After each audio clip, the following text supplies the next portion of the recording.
સરયુ નદીના કિનારે આવેલ રામઘાટ ઘનશ્યામ અને તેમના મિત્રોની રમવા માટેની પ્રિય જગ્યા હતી.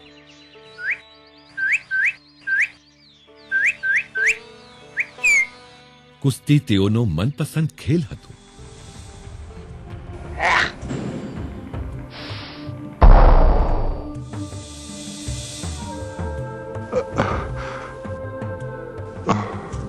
તેઓ કુસ્તીબાજીમાં ખડતલ અને નિપુણ બની ગયા કે તેઓ કોઈને પણ પડકારી શકતા હતા.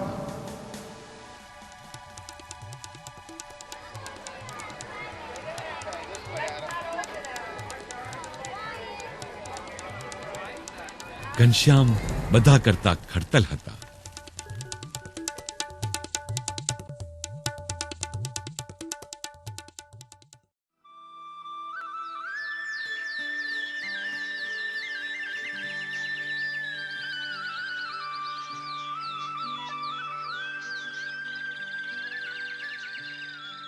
એ વખતે અયોધ્યા નગરીમાં ભીમસંગ, માનસંગ અને દિલ્હી સંઘ નામના પહેલવાનોનું ખૂબ નામ હતું.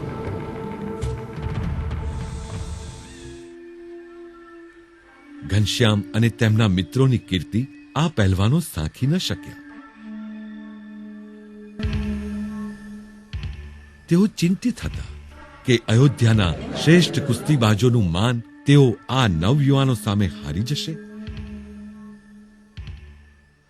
તેથી ભીમસંગે ઘનશ્યામને કુસ્તી માટે પડકાર ફેંક્યો.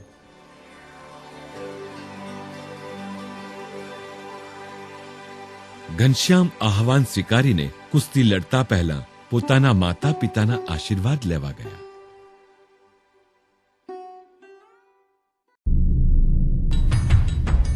નિર્ધારિત દિવસે અને સમયે અયોધ્યાના રાજા સહિત સૌ નગરજનો ઘનશ્યામ અને ભીમસંગની કુસ્તીનો મુકાબલો જોવા માટે એકઠા થયા.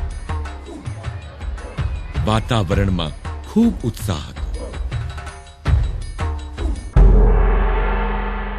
ભીમસંગ મેદાનમાં ઉતર્યો.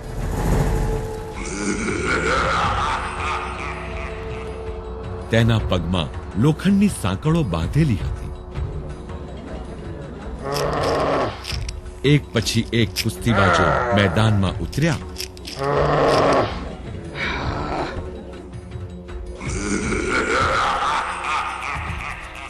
પણ ભીમસંગની સામે કોઈ ટકી ન શક્યું.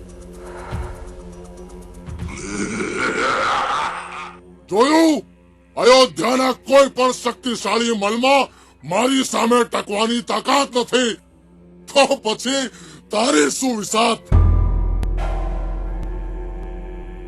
ઘનશ્યામ શાંતિથી ભીમસંગ તરફ આવ્યા. ભીમસંગ નવયુવાન સામે મહાકાય હતો. ઘનશ્યામના મુખ પર આત્મવિશ્વાસ અને બહાદુરી ઝળકતા હતા. ઘનશ્યામે વાંકા વળીને ભીમસંગના પગની સાંકળ ડાબા હાથમાં લઈ લીધી. થોડી ક્ષણો પછી હળવેથી સાંકળને ખેંચી અને એક જ ઝાટકે ભીમસંગને જમીન પર ધૂળ ચાટતો કરી દીધો. રાજા સહિત સમગ્ર જન સમુદાય ભીમસંગની હાલત પર હસી રહ્યા.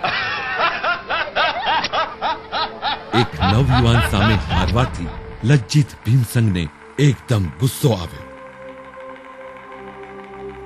શું તું તારી જાતને બળવાન માને છે? ઠેર, હવે મારો વારો છે. હું તને નીચે પછાડીને ધૂળ ચાટતો કરી દઈશ. ભીમસંગ ઘનશ્યામ તરફ વળ્યો. તેણે બીજી સાંકળ લઈને ઘનશ્યામના પગમાં ફેંકી. ઘનશ્યામે શાંતિથી પગમાં સાંકળ બાંધી અને દ્રઢતાથી રાહ જોતા ઊભા રહ્યા. ભીમસંગે સાંકળનો છેડો પકડીને એક ઝાટકો આપ્યો. આ જોઈ બધાને ખૂબ જ આશ્ચર્ય થયું. પણ ઘનશ્યામ જેમ હતા તેમ અટલ અને અડીખમ ઊભા રહ્યા. પોતાની બધી જ શક્તિથી ભીમસંગે લોખંડની સાંકળને એક જોરદાર ઝાટકો આપ્યો.